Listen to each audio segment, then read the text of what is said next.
Ladies and gentlemen, welcome in to the 143. We're coming back at you live with episode number 133. We got another big one for you. Talking some NFL as it is getting closer. We're almost to the beginning of the NFL season. Have a lot to talk about. Been seeing a lot of training camp videos, and people are excited. I know we are. The boys are back at it again down at training camp. A lot of skirmishes, some injuries that are happening. Just overall, a lot of highlight vids coming out of training camp, trying to pump everyone up for the season, and it's working because when our episode releases, the first preseason game takes place Thursday, the Hall of Fame game. That is this week. So preseason is upon us, and won't be too long here in like 4 weeks that the NFL will be back in full force, which we're pumped about. Some news this week, a couple different contracts. Big QB contracts got signed, some record-breaking deals, which basically with every NFL QB contract, it's a record-breaking deal, it seems like. But that's what we're going to talk about today, is highest paid QBs in the NFL. So to kick us off, stat of the week brought to you by our sponsor, Andrews Logistics, and that is the top 8 quarterbacks, highest paid quarterbacks in the NFL. And this is by year. So we're talking about their per year payment. The top 8 quarterbacks. You know how many rings they have, Nick, combined? How many Super Bowl rings? 0. They don't have any, which is crazy. Yeah, that's pretty pathetic. It is Pretty pathetic. They're getting paid to not do their job, which is something that me and Nick wish would happen to us. But unfortunately, that's not how the real world works. So that's your stat of the week, brought to you by Andrews Logistics. Your player of the week, keeping it in season with what's happening right now, baseball. Jazz Chisholm. He's been the talk of the town recently. That was one of the bigger deals that has happened at the trade deadline in the MLB season. He got traded to the New York Yankees, and he's been raking. Today, Monday night, when we're recording, he recorded 2 home runs against the Phillies, bringing his total to 13 home runs, 50 RBIs, and 248. His batting average up to 248. So he's been an interesting addition. I mean, he went from the Marlins, whose season was over in April, to the Yankees, who are contending for the division currently. And so I'm sure that's got to be a nice turnaround for him to be in a clubhouse with guys that actually want to win right now. So congrats to Jazz. He just got thrown a bone there. He was already clean shaven, so he didn't have to shave his beard or anything going to the Yankees. No, he looks the same. So yeah, which is rare. Him. For a guy to go to the Yankees and look the same after a trade. Good for Jazz. Let's bring it back to the NFL here as we get rolling. We're going to put a little graphic on the screen here just to show you the quarterbacks that are this is basically just like all the quarterbacks that are taking snaps here in the league and who's the highest paid. As you can tell, quarterbacks make a lot of money. That's point number 1 that we need to make. Quarterback, most important position on the field. Most important position in sports, actually, a lot of people say, and I mean, I'd have to agree. So, obviously, they're compensated as such, but talk about number 2 on that list right there, tied with number 1. Jordan Love for the Green Bay Packers. Signed a record-breaking, historic. He's now the highest-paid NFL player in league history, which I'm sure that'll change soon. But next year, yeah. But right now, he's the highest-paid guy. Quarterback for the Packers had his first full season start last year. Went like 9-7 and thumped the Dallas Cowboys in the first game of the playoffs, and then lost to the Niners. He's now the highest paid quarterback ever. And then Tua Tagovailoa as well for the Miami Dolphins. He going into like his 5th year, I think 5th year. And I mean, they've been decent, but they haven't been amazing. And so he made a bag as well. As you can see right there, he's number 4 on the list of highest paid quarterbacks. So those are the 2 guys that got signed this week. Just looking at this list, Nick, what do you think about Jordan Love being number 2? Yeah, it seems a bit premature. He had one good season, which hats off, or one decent season. Hats off to him for winning a playoff game in Dallas.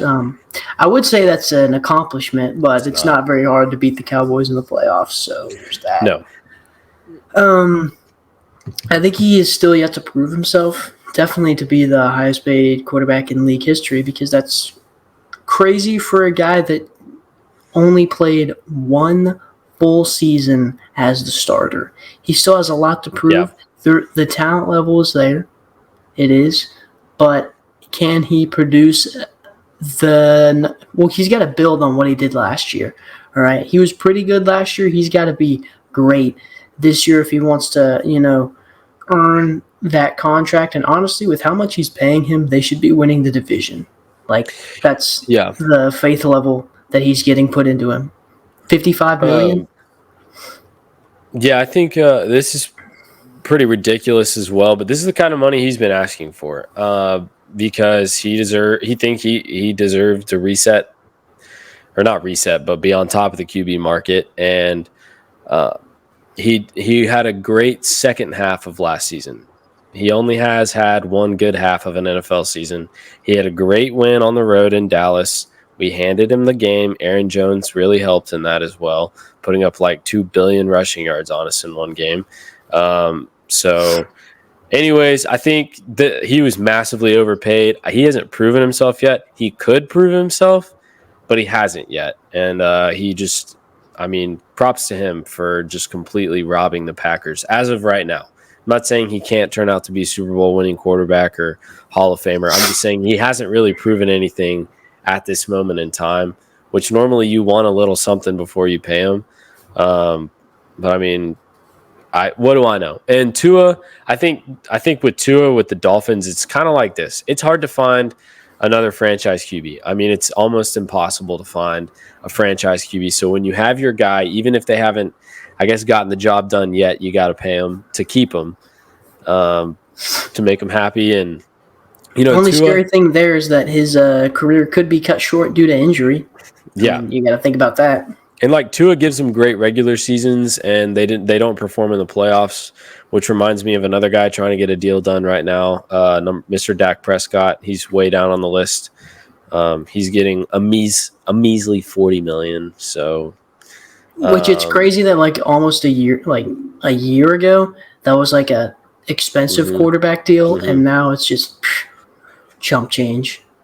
Yeah, I mean, you look at this list and the highest paid guys are not the guys that you see in February. I mean, I'll just give it to you straight. That's how it is, Nick. I mean, these are not the guys you see at the end of the season right now, with the exception of Joe Burrow, who has made it to a Super Bowl, was hurt last year. Now, he's been battling the injury bug. Yeah. So Joe Burrow made it to a Super Bowl one year. They were great. Since then, really haven't done much, but he's up there as well. I mean, that's to be expected, right? Like right after he got drafted, obviously his first actual NFL season, he got injured. That was cut short. And then the next year, they went to the Super Bowl and lost to the Rams. But he brought back the Cincinnati Bengals franchise. I mean, they have been historically bad for alarming amount of time. They'd never been good in my lifetime that I can remember. Maybe like 1 year with Andy Dalton or something like that. Yeah. But they had not been anything special. And then when Joe Burrow takes them to a Super Bowl, they pay him really big. They want to keep the juice alive. Obviously, I think they found their franchise guy. I don't have a problem with them paying Joe Burrow, which is hoping that he stays healthy. Obviously, we talked about before, Trevor Lawrence, number 3. blindly robbing the Jaguars. He's proven absolutely nothing and continues to do so. But he got his bag. And Jared Goff, I think you got to pay him. He took the Lions somewhere they haven't been in forever, the playoffs, and made it all the way to the championship, the conference championship, and with no signs of slowing down. I mean, this could be the year they go all the way to the Super Bowl. They pretty much brought everybody back. The Lions Their franchise is turning around. Dan Campbell came in, changed the culture, and it put them in a step in the right direction. They were in it last year too, in that in the NFC Championship game against the Niners. They should have won that game. At halftime, we were talking about, like, dude, are we actually going to see the Lions in the Super Bowl? But then they blew it in the second half. But like Joseph said, they returned everyone. This is a team where things are looking up for them. The line is trending up for them. So I don't hate the Jared Goff being paid as much as he is. I think he earned it. He earned it. Justin Herbert is a guy on there who did not earn it, and I'm not riding the Justin Herbert high like everybody so blindly is recently. Justin Herbert has done nothing. I mean, he's been in the league for a while, like for a few years now. I think him and Tua have been in the league for a while, and he got paid pretty quickly. And everyone should get paid if they can, and these guys did. He hasn't proven anything, and he's up there on that list. I mean, he hasn't proven anything, but I think he is the franchise guy. I think by the end of his career, he's definitely going to be better than – he'll definitely be – I think he'll be better than all those other guys on the list, minus maybe Joe Burrow. Talking about the dudes above him. Well, he'll definitely be better than – list to beat.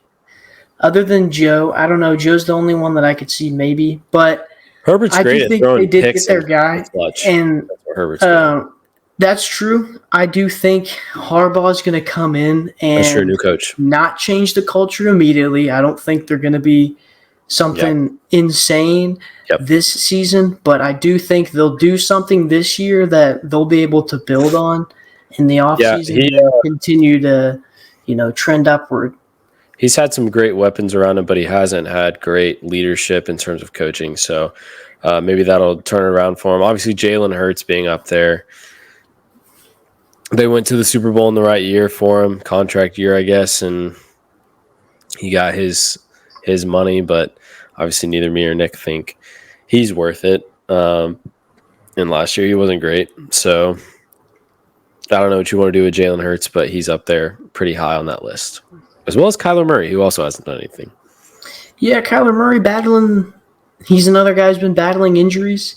Other than that 1 year, like 2 years ago, 3 years ago, whenever that was, when they lost to the Rams in the playoffs, that was like the only really, really good season I can remember that he's had in recent years. But the Cardinals have been nothing special. Yeah, no, they've had plenty of wounds and woes of their own. I don't think Kyler Murray's been, I mean, I guess he's not one of the higher, he's kind of in that middle class ish of starters. So it kind of is what it is with him, I guess. One guy that's not on this list, which is crazy, is Brock Purdy. Like, he's not on this list because he's making no money.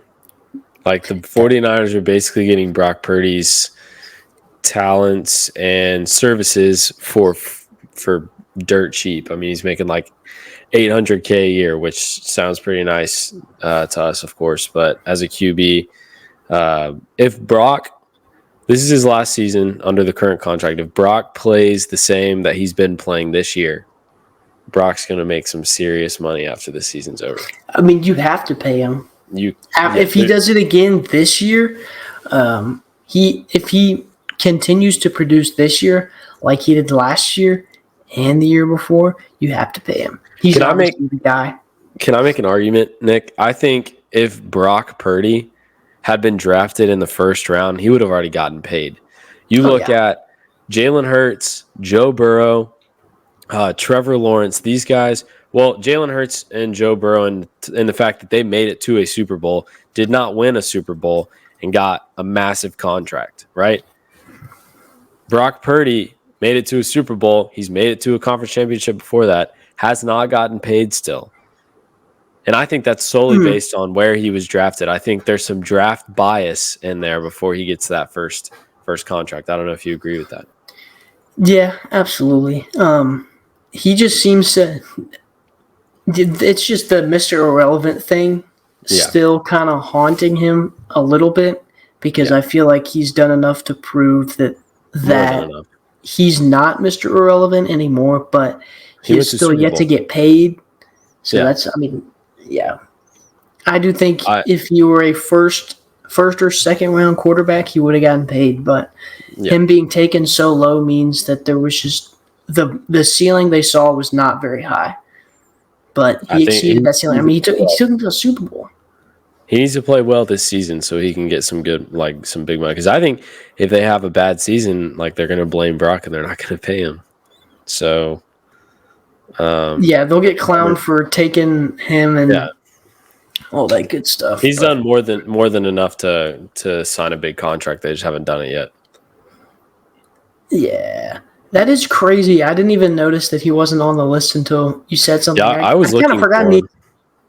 And then it was like, because he's not actually making quarterback money. Interesting. You know who's number 12? Oh, hey, there you go.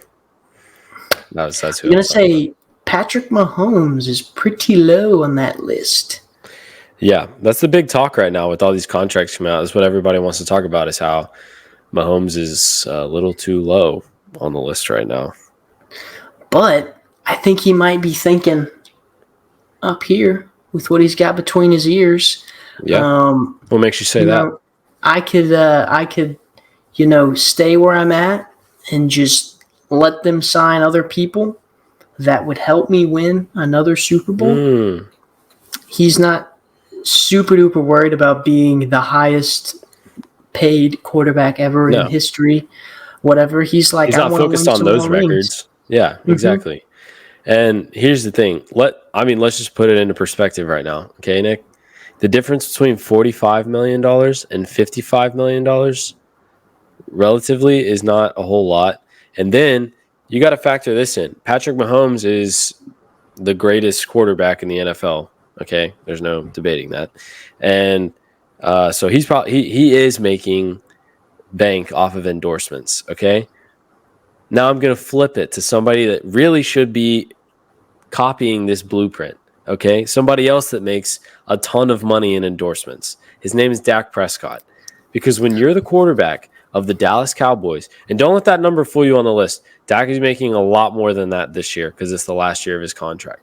And what Dak wants is $60 million a year. That's the contract Dak's looking for. And he's making millions in endorsements because he's the quarterback of the Dallas Cowboys. So him and Mahomes might be making about the same. Dak might make more in endorsements. Just because of how rich the Cowboys franchise is. Yeah. But yeah, with what Joseph was talking about between 45 and 55, it's like $10 million in and of itself, standalone. $10 million is a lot of money, but the difference between 45 and 55, that's not a lot of money. Nick, if I offered you $55 million... No, I was going to say with that 45 is enough to keep you low enough to where, your franchise can go out and pay other people, pay better people, keep them, have them stick around. So that's something to think about. That's what Tom Brady did. Yeah. Tom Brady made no money on his checks and he's doing fine. So Nick, if I offered you $55 million for 1 year of playing quarterback with no Super Bowl, or offered you $45 million for 1 year, but you win the Super Bowl in the end, which one are you choosing? It's a no-brainer. Yeah, exactly. Patrick Mahomes, he's the smartest man on this list. 100%. That's just crazy that he's that low. And you got people like Trevor Lawrence, Jordan Love, all these guys getting paid this year, asking for all this big money. Jordan Love, basically a sophomore this year. He basically just had his rookie season. That's ridiculous. Absolutely ridiculous. And Dak Prescott does not deserve any more money than he has right now. I've yet to see anything. No, definitely not. I think for Dak, you haven't proved anything. You've proved you can play well in the regular season. I mean, this past season, you got embarrassed by the 7 seed at home in a playoff game. Yeah. Like, I don't care. I don't care what the final score was. I don't care what your final stat line was. Okay? The game was over after the first half, so the third and fourth quarter don't count. They don't matter. Look, America saw it. Everyone saw it. Actually, this is the first year, and the first year, a lot of people are saying that Cowboys fans are more realistic than Cowboys players. Like, the fans are ready for Dak to either take less money or leave. Because, like, there's no point in paying him a fortune or, like, record-breaking money if we haven't done anything. We haven't made it past the second round. I mean, we haven't made it to the conference championship since 95. There's no point. Like, you haven't done anything for us. You know, we're not going to sit here and pay you just because you won Offensive Rookie of the Year like 7 years ago. Almost 10 years. Yeah, that was almost 10 years ago now. Exactly. Yeah, it's 2024. Was that 10 years? Yeah. No, because it was almost 10 years 9 ago. maybe? It was a long time ago. I want to say 8. Was it 2016? Yeah, I think it was. 8. But nonetheless, yeah, you don't deserve to get paid. You know who does deserve to get paid on the Cowboys? CeeDee Lamb. I mean, come on now. What are we doing? We're talking about Dak Prescott's contract? Like, golly. Let's get him out of here and bring CeeDee in. Let's ink him up. Dak and Micah Parsons are in the same boat. Like, what have you done in the playoffs? Nothing. CeeDee goes out and performs every game. Like, that's one guy is going to go out and perform. So, Cowboys focus on signing CeeDee. Stop listening to the media. It's not Micah. It's not the one that. Yeah, let's just figure it out. Please. Yeah. Well, anyways, here's like to end our shows on Under Review. Brought you a quote from the Bill Parcells. He said, "If you are afraid of confrontation, you are not going to do very well." That's the truth. That is the truth. That's everyday life right there. You need to confront Dak and tell him that he is not worth $40 million and that he is lucky he's getting that much and he shall receive no more. Pay me $45 million. I'll do the same thing as Dak. Win no playoff games. Yeah. Pay me $10 million and I'll do the same thing. Pay me $5. You can have that extra $30 million to play with. Thank y'all for tuning in this week. It's been a lot of fun as usual, and we will see you next week with another episode of Under Review.